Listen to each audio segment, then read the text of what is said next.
flojos. Gracias. ¿Y esa cámara es inteligente? ¿Sigue la cara, sigue los rostros? ¿Debe ser una cosa o solo es la cámara sin más? Con programación entra tipo que se programa también. Mira, acá. ¿Quién más, Cachito? No, pero espere, voy por ahí.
Muy buenas noches, estimados amigos, muchas gracias por acompañarnos una vez más a este nuevo episodio de Nada Personal.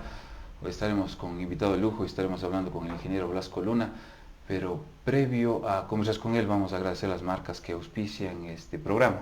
Agradecemos al consultorio jurídico de quienes habla, el abogado Nilo Sigüenza Narváez. Estoy ubicado en la calle 3 de Noviembre y Colón de esta ciudad de Cañar. Ubícame, estoy dispuesto a resolver estos problemas, conflictos legales en cualquier ámbito, en el ámbito civil, penal, laboral, tránsito, niñez y adolescencia, etc. Realización de minutas, poderes para Estados Unidos, trámites referentes a migración también. Bueno, puedes contactarme. También agradecemos a Canal Estudio, Marquito Tensaca, quien nos ayuda todos los miércoles con las transmisiones en vivo de Nada Personal, que en el próximo mes estaremos con grandes sorpresas, ya estarán viendo, estimados amigos. Entonces, ¿a quién más vamos a agradecer? Bueno, la página en sí mismo, que todos los miércoles transmitimos por aquella y vemos que la misma siga aumentando gracias a ustedes con los likes que nos dan y también con conseguir la página. Muchísimas gracias. Bueno amigos, para mí es un gusto el día de hoy conversar con el ingeniero Blasco Luna. Vamos a tratar temas muy bonitos, muy importantes y los que salgan en Nada Personal. Amigos, acompáñanos a ver. Ingeniero, ¿Cómo está? ¿Cómo le va? Un gusto saludarle. Gracias, doctor Miro Sigüenza. Agradecerle la invitación. Venimos distendidos a participar de su programa. Nada personal, que permite también tener un espacio para dialogar de los diferentes temas, muy probablemente de interés colectivo, de interés de la ciudad, pero sobre todo que nos permita también a través de estos espacios nos conozcan un poco más allá de lo político, probablemente en lo personal. Y que bueno, esa iniciativa, porque considero yo que estos espacios permiten también generar opinión pública. Una vez más, gracias doctor por la invitación y aquí estamos. No, muchísimas gracias a usted por haber aceptado la invitación y bueno, dispuesto a conversar, estimado ingeniero. Blasco, dígame, simplemente Blasco. Ajá. Bueno, Blasco Luna, comienzo por ahí. Bueno, le conocen como Blasco Luna, todo el mundo ha escuchado Blasco Luna en la provincia de Cañar. Gracias. ¿Verdad? Cuénteme, pero Blasco Luna está muy seco. ¿Cuál es todo su nombre o es así Blasco Luna? A ver, mi nombre tiene, digamos así, un origen que viene de parte de mi padre. Yo soy Blasco Remigio. Entonces, me comentaban algún momento y decía, ¿y por qué pusieron Blasco? Porque generalmente en la casa me decían Blas Ernesto. Mi papá es Remigio Ernesto. Entonces decían que querían ponerle, que lleve el nombre de mi papá, pero que Ernesto les parecía que no era lo conveniente y que para Remigio no sabían con qué otro nombre combinar. Entonces buscaban y a alguien se le ocurrió de la familia Blasco. No es muy común el nombre de Blasco, en realidad, no es muy común el nombre de Blasco. Y de ahí fue Blasco Remigio Luna Arévalo. Crecí, no me trataban de Remigio, de Jimmy, no, sino era Blas Ernesto. Es más, a mi primer hijo le puse el nombre que siempre me decían a mí. Ya. Él no se llama Blasco, se llama Blas Ernesto Luna. O sea, Blas como estaba. Sí, no, Blas, le puse el nombre de Blas, porque a mí siempre en la casa, en la familia me decían Blas. A veces inclusive son de broma, mis primos o mis tíos me decían Blas, Blues, me decían. Y yo decía, chuta, me tomaban un poco el pelo, como se dice, ¿no? Blas. Exacto, correcto. Entonces, fue así que todo el mundo me empezó ya a conocer por Blasco. Como digo, no es un nombre muy común. ¿Y en dónde vivió usted en la niñez? ¿Dónde nació? Yo nací en Azogues, en el sector que ahora es la Universidad Católica, el terminal terrestre, el Camal, anteriormente ahora el nuevo mercado, el recinto, el mercado. Ahí era la Concordia, era zona rural. Era una hacienda inmensa que contemplaba todo ese sector, inclusive la parte de la autopista Azogues-Cuenca, para ingresar a Azogues.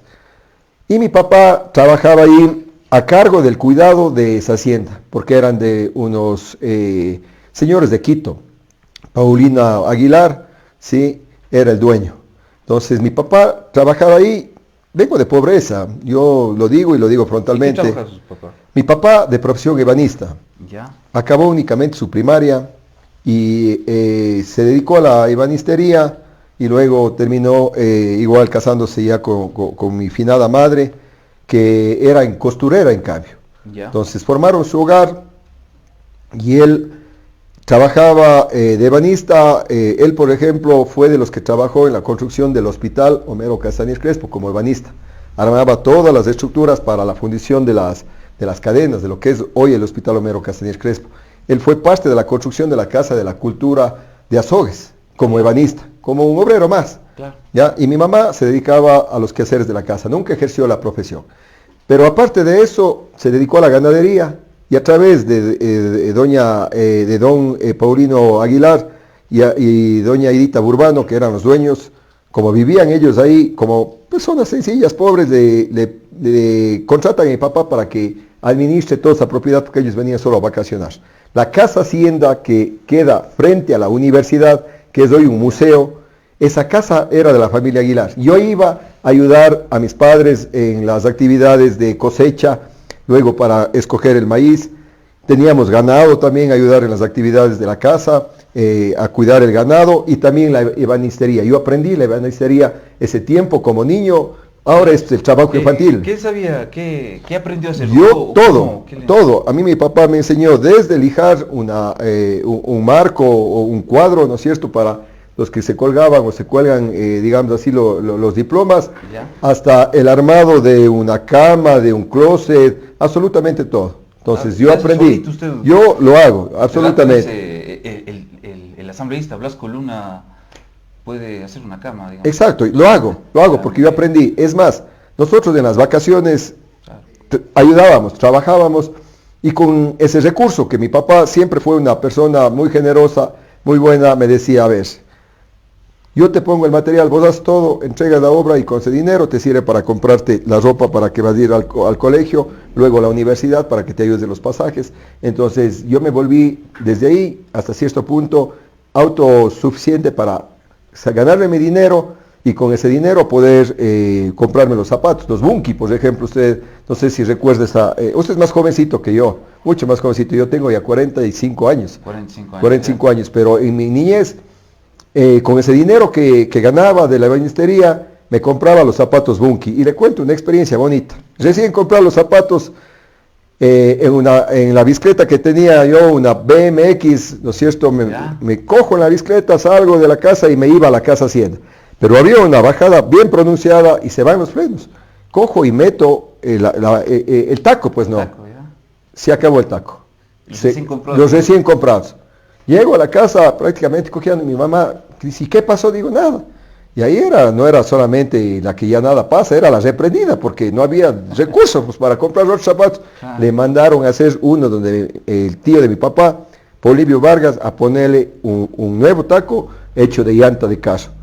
Pero no lo hizo bien, que yo me iba a la escuela los primeros días y parecía que algo me ha pasado, iba cojeando. No estaba nivelado. No estaba nivelado porque le he hecho el taco más grande, creo que he conseguido de alguna llanta de carro, de tractor.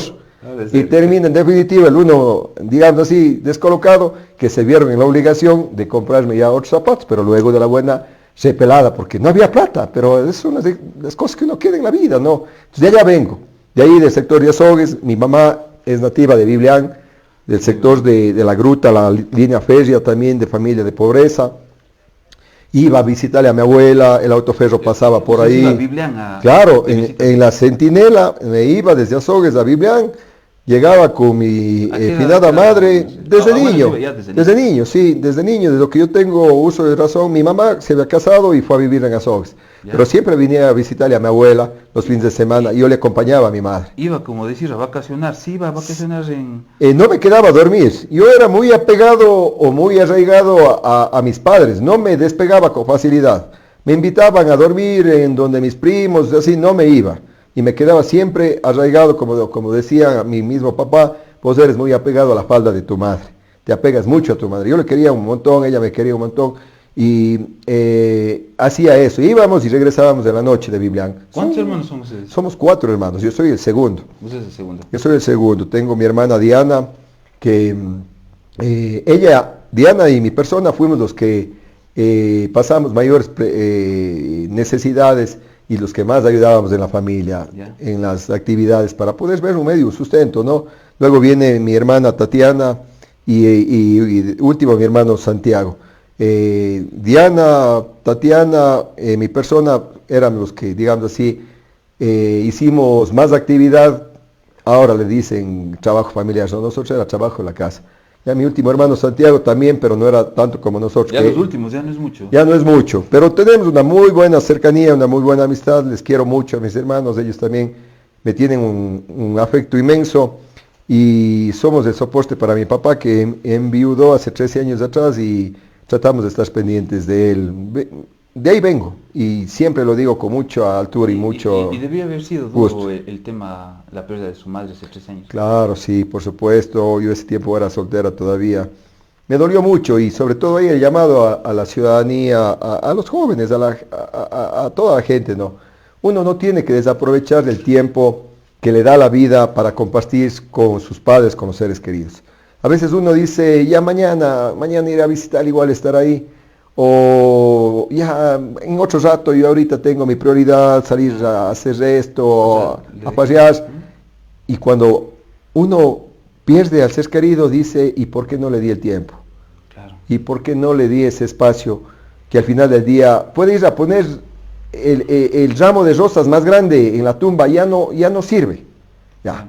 O sea, la canción en vida, o sea, la letra encaja ahí. O sea, encaja ahí. Claro. En vida, el llamado a la colectividad. Darles un tiempo siempre a los seres cercanos, queridos, inclusive para perdonar. A veces hay distanciamiento entre la familia, se gana mucho perdonándonos. Y al final del día queda eso, porque si se muere, después dices, ¿por qué no le pedí perdón? ¿O por qué no entramos en amistad? Ya no hay vuelta que dar. A mí me golpeó mucho la muerte de mi madre. Pero usted, ¿qué pasó ese día? ¿Dónde estaba? ¿O qué, Yo estuve, y eso es lo más doloroso, porque mi mamá pasó un buen tiempo, varios años, con una enfermedad de la artritis, de la artrosis, que le afectó inclusive a su tema de visión. Le hicimos trasplante de córnea. En ese momento, ventajosamente, había un gobierno que sí ayudaba a los diferentes sectores con este tipo de operaciones. Pero yo prioricé muy probablemente el salir con amigos, a llegar a altas horas de la madrugada, de farra, y mi mamá me esperaba ahí en su estado de salud, 1 o 2 de la mañana, y me decía, ah, ya llegaste, enferma. Me decía, ah, ya llegaste, sí, yo decía, sí, ya llegué, ya me voy a dormir, y no valoraba todo eso que hacía. Entonces eso a uno le pega tan fuerte que ya cuando no está, uno no sabe qué hacer para recompensar. He soñado muchas veces a mi madre y ahí he tratado de disculparme, pero es duro, es difícil. Ya cuando no está, olvídese, ya no hay vuelta que dar. Claro que sí. No, pues sí, nunca es tarde para sentir un pésame, ¿no es cierto? Por supuesto, por supuesto. No, pues sí, son 4 hermanos, pero ya su adolescencia, ¿cómo la pasa? Cuéntenos. Éramos muy cercanos en la familia y en el barrio. Nos dábamos siempre el espacio también para jugar. En aquel momento los juegos tradicionales, el carro de tabla, por ejemplo. Siendo mi papá ebanista y yo sabía del arte, me preparaba mi carro de tabla para también ir a bajar ahí de los sectores cercanos, del sector de Chapacal, y así, sectores del mismo Camal. Entonces jugábamos con mis primos, buscábamos hacer deporte, el fútbol generalmente, participábamos, teníamos un equipo de fútbol en el barrio que se llamaba Los Amigos. Los amigos, sí, el equipo ajá, de fútbol. Los Amigos, sí. ¿Y qué tal para el fútbol usted? Sí jugaba, en aquel momento sí. Yo fui seleccionado de La Salle en el colegio, participé, ganamos 2 o 3 campeonatos, los intercolegiales.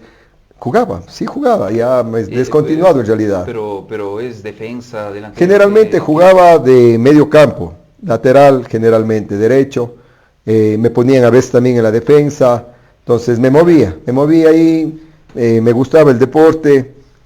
También teníamos en el barrio el grupo Paz y Bien, que recaudábamos fondos para hacer ayuda social y era primos. ¿A qué edades ahí? Le hablo 14, 15 años, ya organizamos. ¿Y qué hacían con esas dábamos ayuda social, comprábamos víveres para dejar, por ejemplo, le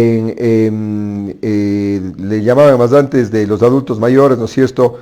Los ancianatos, por ejemplo, más antes les conocía así, ¿no es cierto? ¿Y cómo sí, todos los otros niños ya se dedican a jugar fútbol o cualquier tema, pero ¿por qué ustedes hacían ese tema Nos nacía porque veíamos la necesidad de contribuir a la sociedad. Éramos apegados también, un sacerdote muy bueno, muchos lo conocen, el padre Jaime Chindón era el que coordinaba el San Francisco en Azogues. Entonces él nos daba un espacio para ir a vender, más antes había las misas los días primeros sábados de cada mes de los migrantes. Entonces pasaban esa misa a las 11 de la mañana y era iglesia llena y salían de ahí y él nos hacía la cuña, que vayan consumiendo. Nosotros nos organizábamos, vendíamos el arroz con pollo, vendíamos los agüitas de horchata y recaudábamos fondos. Arroz con pollo claro, por supuesto. Generalmente nuestras hermanas, nuestras primas eran las encargadas. Nosotros en cambio era de repartir los platos, nos organizábamos, ¿ya? Okay. Y todo era de un carácter voluntario. También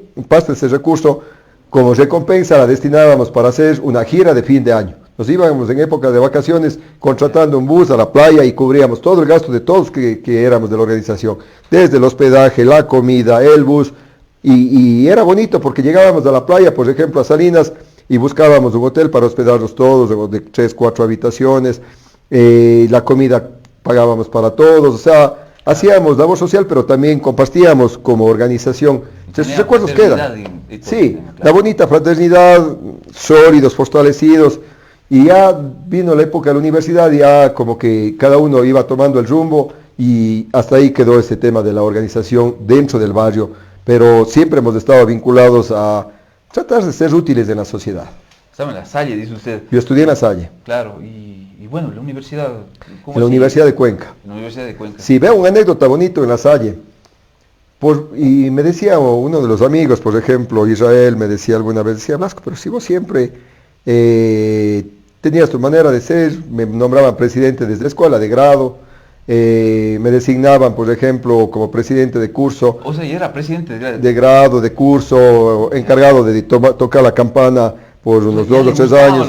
O sea, liderazgo, más que un pensamiento político, liderazgo. Nos organizábamos para ganarnos los vales, se llamaban ese tiempo, para que nos manden un día con permiso para ir a Baños de Cuenca como premio por haber sido el curso que más vales obtuvo, haciendo labores de limpieza, participando en el concurso del nacimiento. Entonces liderábamos, ¿no? Hacíamos también digamos así, las travesuras, ¿no? Claro. Alguna vez casi me expulsaron, porque yo siempre he sido medio objetivo. Soy cristiano, católico, pero por ejemplo al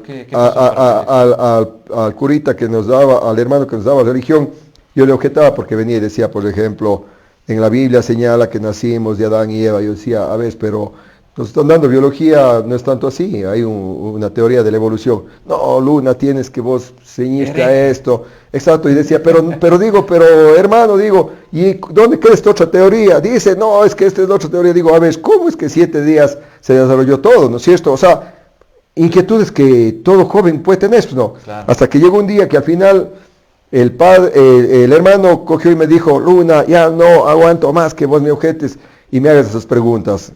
De inmediato te vas al rectorado, coges, te entrego tu carpeta y vas a buscar colegio. ¿A dónde te vayas a estudiar? Yo no sé. Ese rato llamas a mi papá.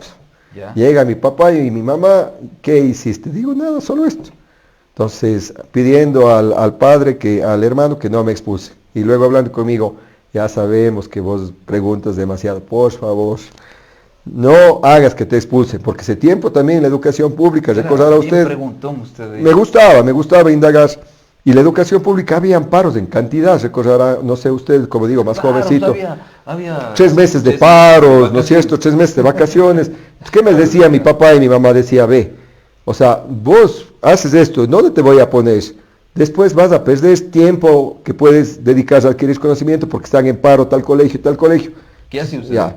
Yo les decía a mi papá, ya está bien, ya no voy a preguntar más. Y regresaba de nuevo a clases y ya trataba en lo posible. Sí preguntaba, pero ya no tan a fondo. ¿Así? Entonces, sí, de ahí la universidad de Cuenca, venimos de esa lucha, viva la U, viva la U, viva la universidad.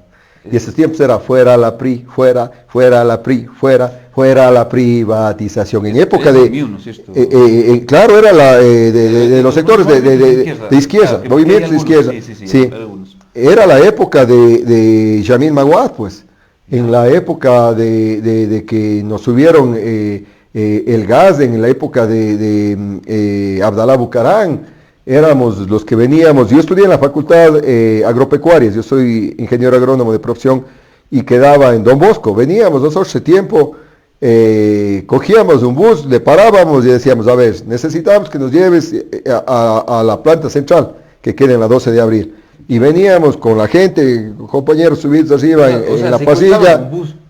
Ya, usted ha dicho la palabra. En ese momento y llegábamos, exacto, y ahí nomás del benigno malo que se sumaba, nos dejaban ahí y caminábamos al Parque Calderón con las vivas que hacíamos, que no quiero referirme en realidad, pero era contra estos gobiernos de ese momento que en definitiva oprimían a la gente, Pero, pues no. ¿qué recuerda en ese momento? ¿Qué pasaba en ese momento? Íbamos y generalmente eran masas de gente, nos juntábamos varias facultades, ¿no? Entonces empezábamos las vivas y empezábamos, ¿no es cierto? Fuera, gobierno de tal. Sí, pero y las consecuencias a veces el Banco de Pichincha. Ah, bueno, ahí yo le firmo, jamás eché ninguna piedra para destruir ningún negocio privado o público. Y le digo, ¿por qué? Porque yo me ponía en ese lado, decía, ¿y si es que es el negocio de mi padre? Me causa un daño. O sea, hay que protestar, pero tampoco sin hacer daño a la propiedad privada ni a la propiedad pública, ¿no? Entonces, gritábamos vivas, nos botaban gas lacrimógeno, pero yo llegaba a un punto en el que decía, no, ya hasta aquí, me retiro para evitar también salir perjudicado, como quien se dice, ¿no? Claro. Y eso repetíamos en las épocas de movilización, de paro, tiempos de lucha, tiempos de berraquera, discúlpeme el término, que fluía por nuestras sangres, pero acompañado, y ahí quiero hacer también una puntualización, siempre de la dedicación. Nunca, mi papá eran de los que me revisaban, que debía tener en el colegio buenas notas, llegaba con 16, ya era la reprendida, y la reprendida era con la correa en manos, o sea, ahí era, yo fui postestandarte en la escuela y en el colegio y en la universidad. Muy bien. O sea, hacíamos nuestro mayor dedicación. ¿Y era preguntón en la universidad o no? Sí, también, sí, por supuesto, es que... Pero allá ya le dejan nomás preguntar. Claro, ahí sí, digamos, de ahí la Universidad de Derecho a la Educación Laica, Pública, ¿no es cierto? Pero vea lo que es el recuerdo. Yo para adquirir un cupo en la universidad en ese momento, tuve que ir a madrugar a hacer las filas, porque de los cupos que había, 40 cupos para entrar a estudiar ingeniería agronómica, claro. Nosotros llegábamos y ya estaban dados por lo menos 10 o 15 a los familiares de los profesores y del decano y de todos los demás. Se repartían los cupos. Entonces nosotros teníamos que llegar a madrugado a poder ocupar esos cupos que restaban. O sea, era duro, era complicado, ¿no? Pero bueno, logramos entrar a la universidad pública, no había recursos en realidad. Y logró entrar, pero sí, madrugando. Claro, ajá. ¿Y cómo así se deciden seguir esa carrera de ingeniería agrónoma? Porque mi papá tenía ganado, le hacía la agricultura y tuve apego por eso. Por eso me metí a estudiar ingeniería agronómica. ¿Lo ejerció? Sí, claro, por supuesto. Lo he ejercido y lo seguiré ejerciendo porque ha sido parte también de mi caminar. He trabajado en el PROMAS, por ejemplo, apegado al tema de manejo de cuencas hidrográficas. En tiempo no había todavía las especialidades de medio ambiente como ya las hay ahora, ¿no es cierto? Era generalizado, era como una materia más que se daba dentro de la Facultad de Agronomía, manejo de cuencas hidrográficas, todos sus temas de información y manejo satelital, entonces por eso me entré en eso. Y he trabajado en los temas, levantamientos de predios rurales, he trabajado y he sido parte también de ese proceso, trabajé en el MAGA, por ejemplo, y también de manera privada, como ejerciendo mi profesión. Claro. ¿Cuántos años es la carrera más o menos? En ese tiempo eran 5. No sé, ahora parece que han bajado a 4, no sé, eran 5. ¿Y usted viajaba todos los días de eso? Sí, eso es otra experiencia bonita. Como decía, muy apegado a la falda de mi finada madre y al hogar. Yo no me quedaba en Cuenca. Yo madrugaba a 5 de la mañana, mi padre religiosamente me tenía listo en la mañana la agüita de frescos, que era una costumbre, y hasta la vez tiene esa costumbre mi papacito, la agüita de frescos y el desayuno, que era su taza de café con leche, teníamos ganado propio, entonces era su buena taza de leche con café y generalmente un pasito o un motepillo. Comía eso, a coger el bus ahí en la 24 de mayo, porque no había terminal todavía en ese momento, me subí en el bus de Azogues Cuenca, llegaba al terminal y de ahí cogía de la línea 22, Gapal, llegaba a la facultad, justo a las 7, 7 y cuarto. ¿Cuánto? Yo viajaba, después yo hacía cuentas, decía, yo viajo bastante en el día. Generalmente para llegar a la universidad me devoraba alrededor de 2 horas en ir y 2 horas en venir, 4 horas en el día yo viajaba. O sea, ya. Eso sí, me quedaba allá almorzadas porque mi hermana que estudiaba, la mayor, vivía con mi tía y ellas arrendaban un departamento con mi tía que trabajaba, Liliana, que trabajaba ya en técnicos seguros, de lo que yo me recuerdo. Y decían, pero Blasco, quédate. No, yo tan arraigado, la cosa era llegar en la noche a verles a mis padres y hacer las tareas. O sea, y es tiempo, no había internet. Ocupaba el espacio del mediodía para irme a la biblioteca, sacar copias y llegar a la casa a hacer la tarea, ¿no?, que nos mandaban. Entonces, Son Claro. experiencias que quedan, pero que nos alimentan y que nos han hecho también crecer como persona. Y la satisfacción cuando termina también. Por supuesto, por supuesto. Terminé la universidad y me gané una beca para irme al CLIRSEN, que es de los militares, porque mi tesis la hicimos relacionados al manejo de cuencas hidrográficas, y pasé unos 3 meses allá en Quito con el Instituto Geográfico Militar, especializándome en todos estos temas de geomática, manejo de satélites para detectar todos estos temas de manejo de cuencas hidrográficas. Le hablo 2004 más o menos, una bonita experiencia también. Y en Quito, en esa pobreza, chuta, era con las justas. ¿Y en qué te vas? En flota, decía, pero en flota Imbabura. Cogía la flota Imbabura, iba a parar en el terminal, ese tiempo era en el centro de Quito, y de ahí caminaba, vivía yo en la Vicentina, y de ahí subía al CLIRSEN, al Instituto Geográfico Militar, cumplía mi actividad, y así mismo, arraigado a la casa, los días viernes terminaba mi jornada, cogía la flota y regresaba, así sea, para estar sábado y domingo en la casa.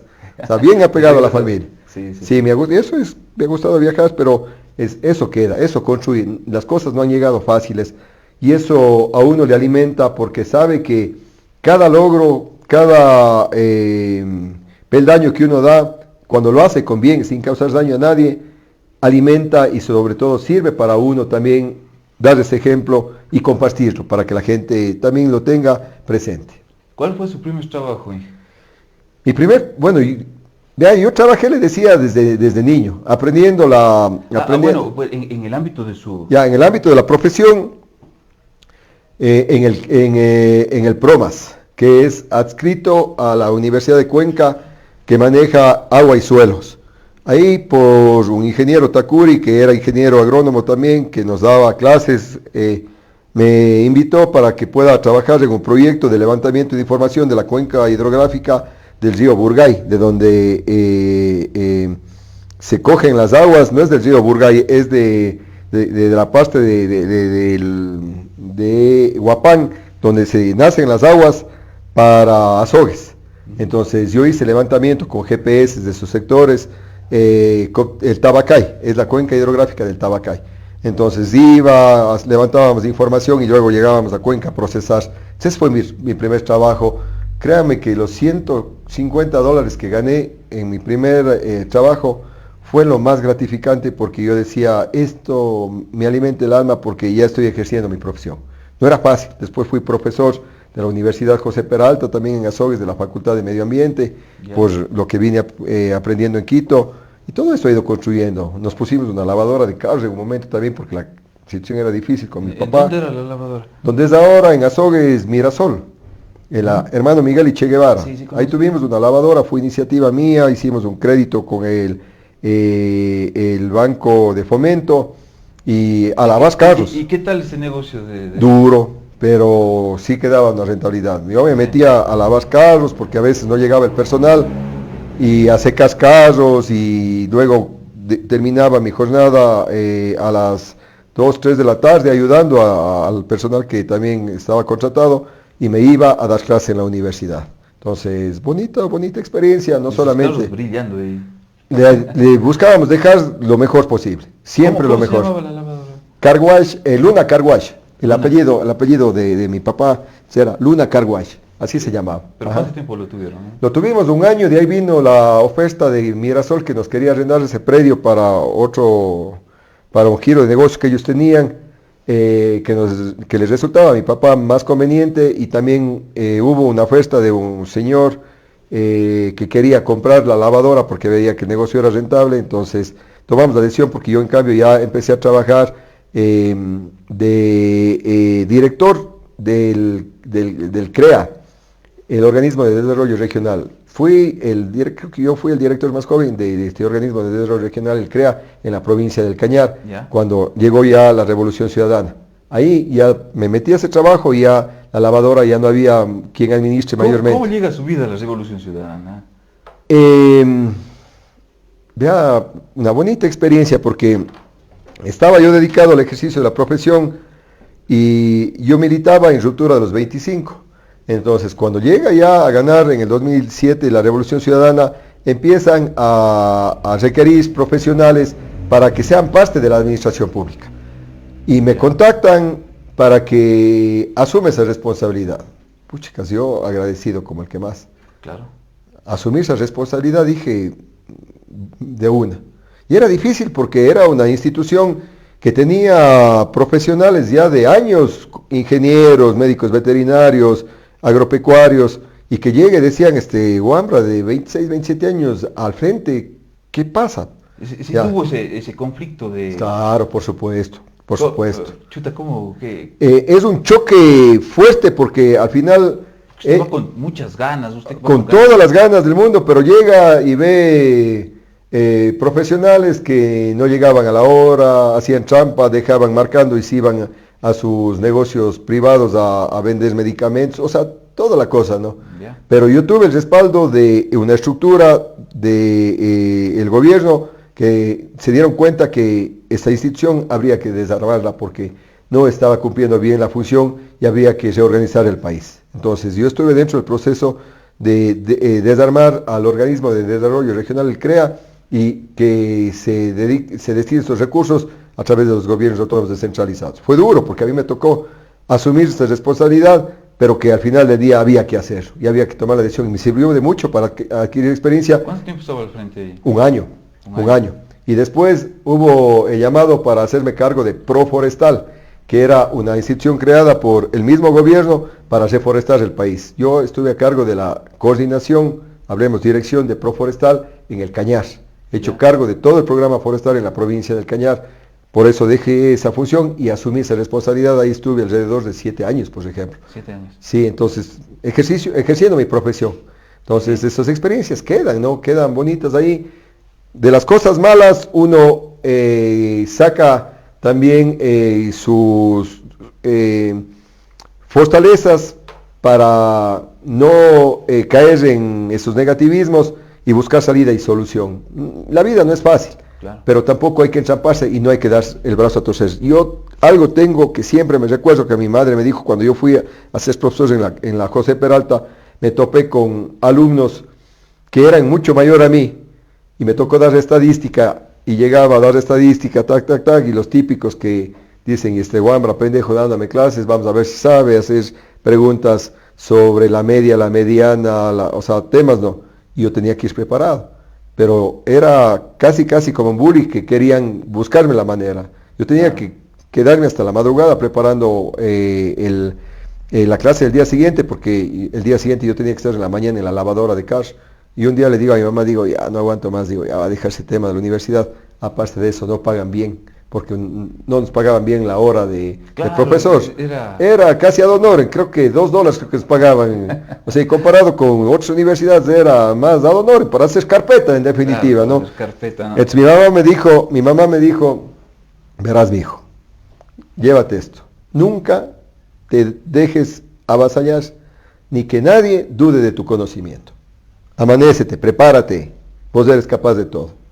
Y me salían las lágrimas con lo que me dijo mi mamá y no dejé de ser profesor, ¿sí? Y me metí a esforzarme mucho más y me sirvió en la vida. Para todo lo que yo me he ido involucrando, me ha servido y siempre me recuerdo de eso, de lo que me decía mi finada madre. Nunca te des por vencido, nunca hagas que nadie te considere que eres menos que ellos. Todos debemos tener las oportunidades de alcanzar nuestros logros. Entonces, esas cosas quedan, ¿no? Y nos sirven y a no darse por vencido. Mi llamado a los jóvenes, no se den por vencidos. Ustedes son capaces de todo, alcanzar sus sueños sin hacer daño a los demás. No hay que ponerle el pie para que se caiga alguien y yo irme sobre él. No, hay oportunidades, llegan en su momento, pero nunca causando daño a los demás. Pero eso sí, tampoco rindiéndose hasta alcanzar sus objetivos. En su momento llega, la vida es así, en su momento llega y ustedes se van a tener esa satisfacción de haber alcanzado los objetivos. De peldaño a peldaño, pasito a pasito. Porque a veces pasa, y hoy pasa mucho, estando acá, le suben acá, y ya se creen en definitiva los máximos, los intocables. La vida es un círculo, que rato menos pensado, usted está acá abajo, y me ha pasado. Yo fui parte del gobierno, luego tuve algunos otros espacios, pero uno de los que recuerdo fue lo relacionado a la traición de Lenín Moreno. Yo estuve de director del MIES en ese momento, una institución que trabaja con el sistema, con el área social. También profundicé en el trabajo del área social y me le dan la dirección del MIES en ese momento, en el 2016. Estaba director del MIES. Sí. Ya después de haber salido de la universidad, bueno, Claro. le cerró Correa a la universidad, pero no. Fue, o sea, fue en definitiva la calificación para buscar la excelencia y a los alumnos les mandó a que terminen la carrera en otras universidades, ojo, no cerró esa posibilidad, buscando la excelencia educativa, no buscando hacer daño a los jóvenes, la excelencia educativa que debe ser vital y fundamental. Yo le hablo eso, 2007-2008, ya luego recorrí en el tema del de Proforestal, después nuevamente en ejercicio libre, en levantamientos topográficos, y después... Estaba hablando de la traición de Moreno. Ya, después llega acompañar al gobernador de aquel entonces, Juanito Cárdenas, como jefe político, para tomar esa decisión. Fui jefe político de Azogues. Ya. Para tomar esa decisión, ya casado, yo le pregunté a mi esposa Sandra Ochoa, dije, ve, me toca deslindarme de mi ejercicio profesional para asumir esa responsabilidad. ¿Lo hago o no lo hago? Ella fue quien me dijo, Blasco, si tú deseas, es también parte de lo que te gusta. Yo siempre milité en la Revolución Ciudadana, vengo de las juventudes de la Revolución Ciudadana, fui de los que con Freddy Calle organizamos las juventudes en ese momento en la provincia de Cañar de la Revolución Ciudadana. Asumo ese cargo y llega el momento en el que se presenta esa posibilidad de asumir la dirección del MIES en el 2016. Ya. Fui director del movimiento Alianza País en ese momento. Ganamos las elecciones con Lenín Moreno y continuaba yo en el MIES porque suponía que era el mismo gobierno, ¿no? Claro. En el MIES generé mucha cercanía porque hicimos que se respeten los derechos de las educadoras, buscábamos que ellas sean bien atendidas, que sean bien tratadas, que se les dé las facilidades para que hagan su trabajo. Hay muchas amistades que yo dejé sembrando por donde he pasado y el MIES particularmente, donde me encuentro, y lo digo modestia aparte. Muchas de ellas se acercan, aceptan mi saludo, nos abrazamos y dice, vea, me dicen así, Inge, me dice, ¿cuándo vuelve al MIES? La extrañamos. ¿Cuánto tiempo estaba en el MIES? Un año. Un añito. Un año estuve en el MIES, pero sembré y coseché luego. Ahora por lo menos. Pero se dio la traición y resulta de que Moreno nos traiciona. Yo ahí fui víctima también de un proceso de persecución. Y lo más grave es que mucha gente que decía estar con nosotros, en definitiva, se aprovechó del momento y ha hecho de este país lo que el día de hoy pasa. Pero hubo mucha gente también, y a eso quería llegar en relación a lo que hablábamos de que el mundo es un círculo vicioso. Hubo mucha gente que yo consideraba mis amigos, que me llamaban así, ahora sí, ahí te quería ver en el suelo, eres de esto, eres del otro, nunca más vas a surgir. Ya, o sea, pero gente que yo no me esperaba, que ayudé para que tenga una oportunidad de mostrar sus capacidades. Mucha de esa gente me llamaba casi a burlarse de mí. Y decía, ahora sí, Luna, ya nunca vas a hacer nada y todo. O sea, gente embebida de odio.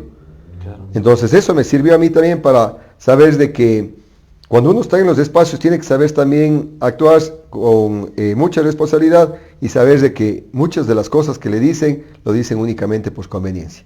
Y vea lo que la vida me ha permitido. Nuevamente, recomponer el proceso de la Revolución Ciudadana y haber llegado a ser candidato. Nunca fui candidato a nada durante todo este tiempo. Yo asumo la candidatura en el 2021, cuando la estructura nacional me dice, Blasco, tienes que asumir la candidatura para asambleísta. Ahí asumí la candidatura y esta vez igual parte de lo que la estructura provincial y nacional decidió que vaya como candidato a la reelección. Y vean cómo hemos ido caminando como asambleístas, las personas que me conocen, como soy, la sencillez que me caracteriza, porque el mundo es así de bonito, de redondo. No dicen al ingeniero Luna se ha subido los humos, algún tema de esos, no, nada. Dios mediante, a Dios gracias, no, porque seguimos siendo los mismos de siempre. Yo camino con toda la sencillez y la tranquilidad. Ahora vamos a conversar un poco como quien... Claro, con gusto. Como quien saludamos a nuestros seguidores, a nuestros amigos y a la gente que se está conectando, que está conversando con nuestro candidato y que está escuchando en realidad, ¿no? Bueno, saludamos a Marco Genovés, saludos estimados amigos, apoyo total para la RC5. Gracias, Marquito. Saludos a Marquito también, excelente cantante. Por supuesto, es uno de los amigos que también ha caminado con nosotros y usted lo que dice, un excelente candidato. Fue candidato inclusive en su momento asambleísta, también acompañó ahí. Le tengo un afecto a la familia de Marco, a Marco, de los buenos, es un buen amigo. Le saludo, sí. Marquito. Saludos a Marco Genovés y efectivamente a la familia Genovés, ¿no? Excelente cantante, estimado amigo Marco. Carla Pacheco dice, digno representante de la Revolución Ciudadana, apoyo total. Gracias, dice, Carlita. Ingeniera Carla, mire que con los dos que estamos saludando, con los dos conversé en algún momento. En un podcast conversé con Marco, conversamos un poco, tocamos un poco de música y también con la ingeniera Carla Pacheco, con la que conversamos un tema referente al tema social. Hicimos un podcast en el asilo de ancianos. Vea, Carlita, para mí, Carlita Pacheco le tengo una consideración y le admiro mucho. Ella es una persona que ha dado todo por que se respeten los derechos. Ella tiene dentro de su núcleo familiar inclusive a personas que necesitan que se respeten los derechos. Yo le admiro mucho porque eso es en realidad de ser una madre, de ser una persona que no dé el brazo a torcer. Le saludo, Carlita Pacheco, y siga adelante, siga siendo lo que es usted, una líder. Saludos cordiales, estimada ingeniera Carlita. Carita Ortiz le manda corazones azules. Gracias.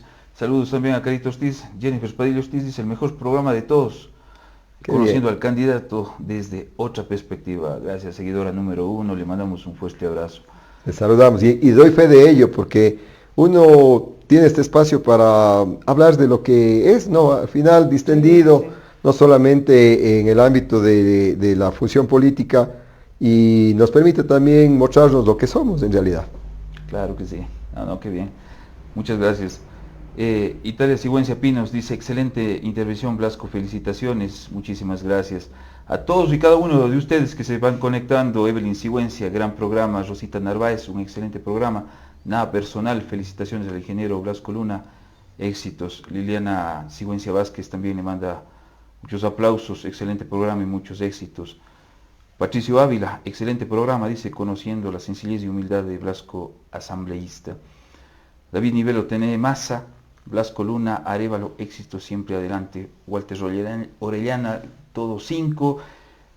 Eli Montero, y así, todo 5. Bueno, vamos a seguir conversando porque vamos a seguir llegando muchísimos mensajes. Tiene. Vea, doctor Nilo, Blasco Luna. Le digo, yo quiero también llegar a esa ciudadanía que en democracia tiene poder de decisión, ¿no? Al final del día, en democracia, vamos a las urnas y damos el voto en función de la propuesta y en función de lo que considera lo más adecuado para que lleve adelante un ejercicio de servicio a la colectividad. ¿Cuál es la propuesta que Blasco Luna, durante el tiempo que ha estado en la Asamblea, o proyecto de ley, o fiscalización, cuál sea representativo para que usted demuestre su actuación como asambleísta? Son varios, nosotros no fuimos a calentar el puesto. A nivel del Parlamento soy el asambleísta que más intervenciones ha tenido y hemos levantado la voz con fuerza y con firmeza, no hemos sucumbido a amenazas. Le doy solamente dos, uno en el ámbito de legislar y en el otro de fiscalizar. En el ámbito de la legislatura son varios, en nuestro blog, en nuestra página están colgados todas nuestras intervenciones y nuestro actuar. No por nada los medios de comunicación a nivel nacional siempre nos abordan y nos piden el criterio, el comentario y que dejemos sentado ahí cuál es nuestra posición. La ley por el pago del precio justo de la leche fue oferta que realizamos hace 4 años y que se convirtió en ley de la República, planteado por varios legisladores a nivel de zona centro y en mi caso de acá del Cañar, y que beneficia o debería beneficiar a los productores de leche que en gran medida están en el Cantón Cañar, aquí en la parte de la cordillera, en el Cantón Biblián. Eso es uno de los logros, porque usted puede decir, he presentado 20, 30 proyectos de ley, pero ¿cuántos de esos se han vuelto ley de la República? Ahí tenemos un ejemplo, ¿sí? Y en el ámbito de la fiscalización, hay varios, no es solo uno, ojo, por honor al tiempo, pero en el ámbito de la fiscalización lo hicimos con frontalidad para que retomen los trabajos de construcción de la vía Xudangas, que si usted va ya está asfaltada, y está con señalético. Están viniendo para acá porque el contrato es con crédito de la CAF. fue firmado en el gobierno de Lenín Moreno. Tenían haber quedado ya mantenimiento todo este tiempo, pero por chavas y también por viveza de la compañía y porque no hicieron nada los de la fiscalización, ahí quedó durmiendo el sueño de los justos. Ya. Vino nuevamente a inaugurar Lazo diciendo de que él es cuando ya fue el 8. Mentira. Pero tampoco avanzaron absolutamente nada. Fue nuestra acción de fiscalización que hizo que la compañía por fin se ponga a trabajar, so pena de que se apliquen las multas, las sanciones, por haber dejado en abandono la vía. Eso es fiscalizar pensando en la provincia. Entonces, ahora, por ejemplo, de Chubut para acá, usted empieza a ver de que ya están haciendo el arreglo de todas las fisuras que está del pavimento. Entonces, está ahí, es prueba de ello. Y otros proyectos de ley, como por ejemplo, el pago del precio justo de la papa a la parte baja. Está ya para primer debate el tratamiento del proyecto de ley que hace que a los productores de caña para la generación de etanol se incrementen los cupos para que les compren a ellos un mayor volumen y para que sirva también para la generación de etanol anhidro, que es para la generación de la gasolina Ecopaís, que les va a permitir a ellos tener un mayor ingreso y que se les pague el precio justo. Entonces, eso ya está en tratamiento para primer debate, para que sea tratado para que llegue a primer debate y que será ley de la República, porque para eso me comprometí también. Entonces, en el ámbito productivo son temas que están ahí. No, o sea, nosotros honramos la palabra, no nos quedamos en simple retórica. Y como estos ejemplos, hay varios que con gusto revisan mi página de Facebook. Ahí sube todo usted. Perdón, ahí subimos. Es que es un trabajo no de ahora, que venimos cumpliendo todo este periodo de asambleístas. Y ahí, inclusive, ustedes pueden ver que hemos estado, por invitación, no pagando pauta, por invitación hemos estado en programas, en entrevistas en Ecoavisa, en Teleamazonas, en Visionarias, en La Posta, o sea, a nivel, en Telesur, a nivel de todos los medios nacionales, nos han pedido comentario a través de la entrevista, porque llegamos 137 legisladores, y no a todos les dan ese espacio para que comenten o hablen de lo que se está haciendo en la Asamblea Nacional. Modestia aparte, eso lo conseguimos con trabajo, con criterio y siendo la voz de la provincia del Cañar. Allá en la Asamblea Nacional Blasco Luna, el asambleísta cañarejo, bien parado, no se deja ver las costuras, siempre habla con argumentos. Esos son lo que murmuran por allá. Exacto, sí, los medios de comunicación, porque ahí hay varios personas que recorren, que están ahí dentro del espacio de la Asamblea Nacional, se acercan y me dice, asambleísta Luna, ¿cómo le va? Qué bestia. A los tiempos volvemos a escuchar a un cañarejo bien parado aquí en la Asamblea Nacional. Dice, porque ya han pasado muchos años y no hemos tenido a un cañarejo bien parado que deja el nombre bien en alto. Entonces eso me llena a mí de alegría y me compromete. No hay que ir a improvisar. Uno tiene que ir llevando la información para poder contrastar, para poder proponer y conseguir que se tengan leyes acordes a lo que necesita la ciudadanía y la población. Entonces, esas cosas también nos motiva, pero también nos compromete. ¿Y cree que se ha ido a improvisar allá? Yo no voy a improvisar. No, pero ¿cree que otros asambleístas hayan ido a improvisar allá? Por supuesto. Yo solamente les pregunto, de los 187 legisladores, denme el nombre de 20 a nivel nacional, a nivel de todos los 137 que les conozca. Yo, como asambleísta, algunos legisladores que sientan a mi derecha, no sé los nombres, porque nunca hablan, nunca proponen. Llegan. ¿Qué pasan así en sus manos? Usted cuente. Oiga, yo no sé qué hacen. Llegan, se sientan, están un rato, cuchichean y salen y se van. Sí, o en el teléfono. Ya. En el teléfono están ahí, sí, y se van. ¿Ya? Y no dicen nada. O sea, yo le digo, y lo digo con mucho respeto, el bloque de ADN son 3 o 4 que hablan y el resto no dice absolutamente nada. No hablan. O cuando hablan, a veces hablan cosas que ni tienen sentido. Por ejemplo, de la ley 047, que reforma lo que se destinaba para los organismos de desarrollo regional, sean transferidos a las juntas parroquiales. Ese proyecto lo presentó, y hay que decirlo, Virgilio Saquicela, y lo presentó también una propuesta Juan Cristóbal Lloret, el hoy prefecto de la SUAY. Realizamos apostes y aprobamos para que ese recurso que era para los organismos de desarrollo regional provenientes de las regalías de la venta de energía se distribuya a las parroquias a través de las juntas parroquiales de las zonas de influencia del proyecto Daniel Palacios, porque eso dice dentro de la Constitución de la República una transitoria. Esa también es otro de los alcances que tuvimos nosotros, haber aprobado este proyecto de ley que beneficia a las parroquias. Si usted les pregunta, dicen sí, que al momento no les dan los recursos, son alrededor de $38,000, tampoco les está dando este gobierno, pero escuché a los legisladores que vienen y dicen, es que la ley 047 permitió que se le dé dinero a las alcaldías, también a las prefecturas, y que hemos hecho que eso hemos conseguido. No saben de la misa a la media, pues. O sea, ni siquiera han leído. O sea, qué preocupante, ¿no? Qué preocupante que hablan cualquier sandez y ni siquiera conocen de qué se trata el proyecto de ley. Como esos, varios. Entonces, hay asambleístas y hay asambleístas. Yo, modestia aparte...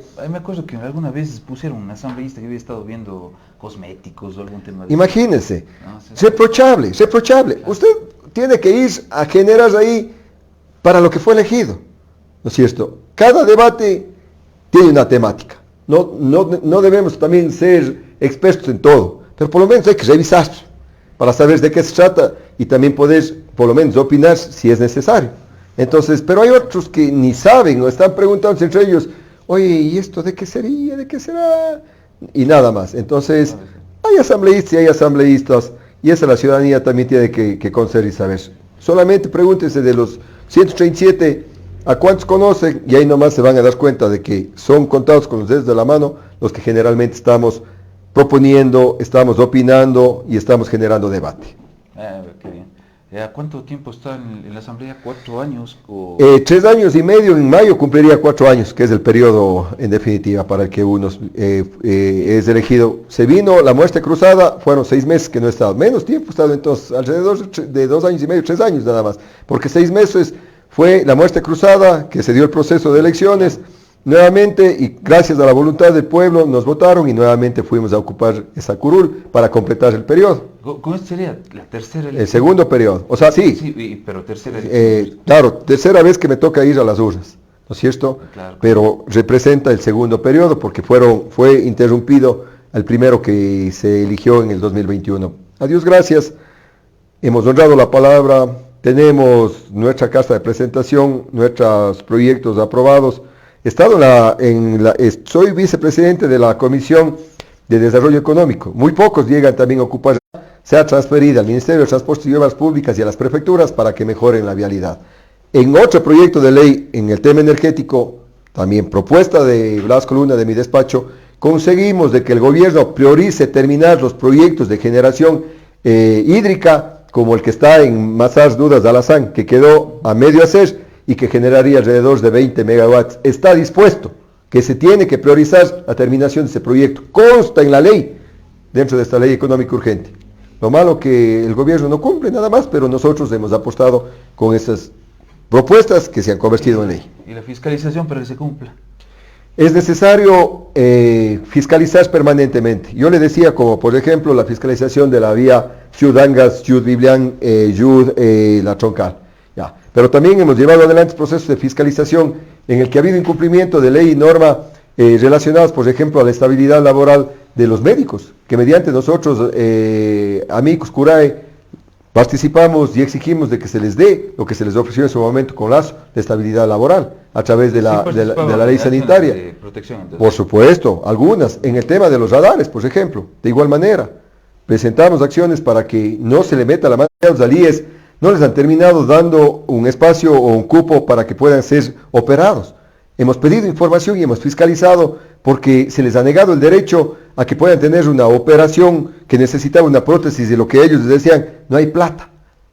Venga de aquí a un mes o busquen dónde operarse porque no hay plata para comprar la prótesis. ¿Cómo? Si la Constitución señala que es un derecho el acceso a la salud. Entonces, al Ministerio de Salud se le ha hecho los pedidos de información, al IE se les ha hecho los pedidos de información y a través de los pedidos de información hemos conseguido de que se dé paso y se atiende esas necesidades.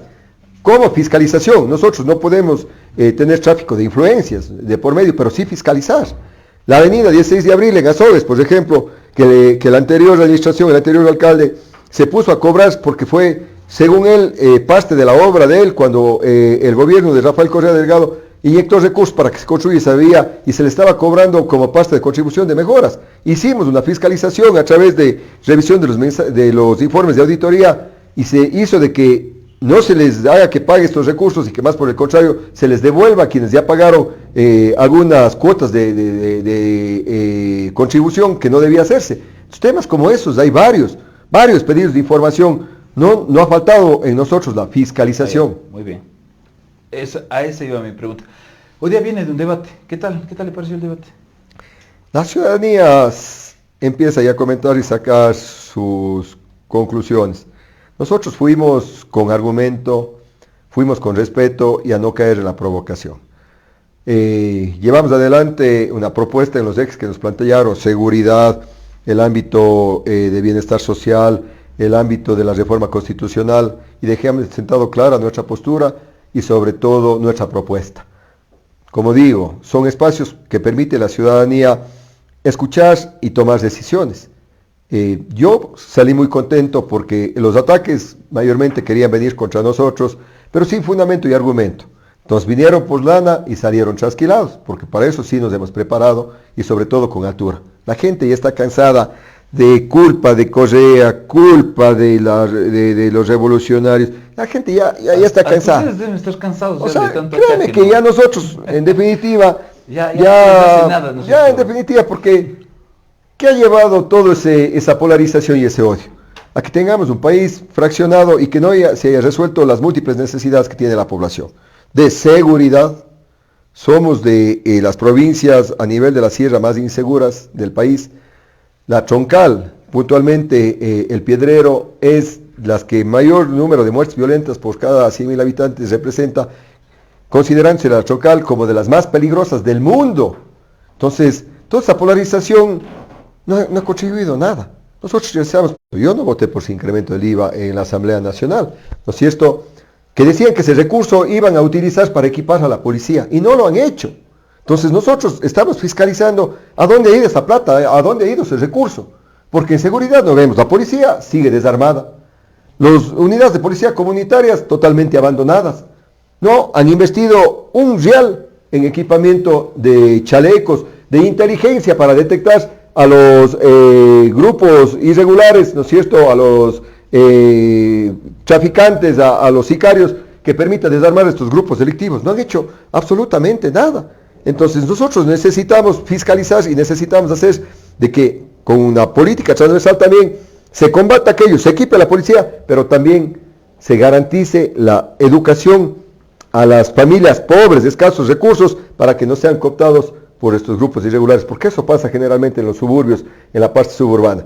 No tienen oportunidades de estudio, son cooptados por estos grupos irregulares para que se conviertan en los nuevos gatilleros, a menores de edad sobre todo, y de esta manera seguir ellos haciendo de las suyas. Claro que sí. No, chuto, muy interesante, pero imagínense. Nuestra propuesta de gobierno, entonces es un tema transversal. Claro que sí. Bueno, estimados amigos, estamos ya a punto de cerrar el programa. Chuta, yo les agradezco mucho, nos hemos pasado, estimado Inge, y agradecemos también a Marquito Tenesac en producción.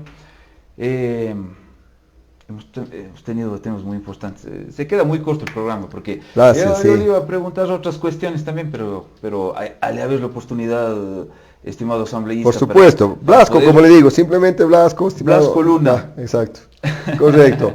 Yo le agradezco infinitamente. Son espacios que nos permite, inclusive de manera distendida, profundizar. Sí, de hecho, quedan muchos temas, pero cuando una conversa es amena y sobre todo tiene fundamento, el tiempo vuela. A usted le pasa que a veces le toca sacar con cuchara a gente y qué más decir y qué más hacer. Claro. O sea, yo en mi caso me gusta con fluidez conversar. Hemos dialogado mucho, hemos dialogado con fluidez, hemos conocido parte de su vida y bueno, parte de sus propuestas.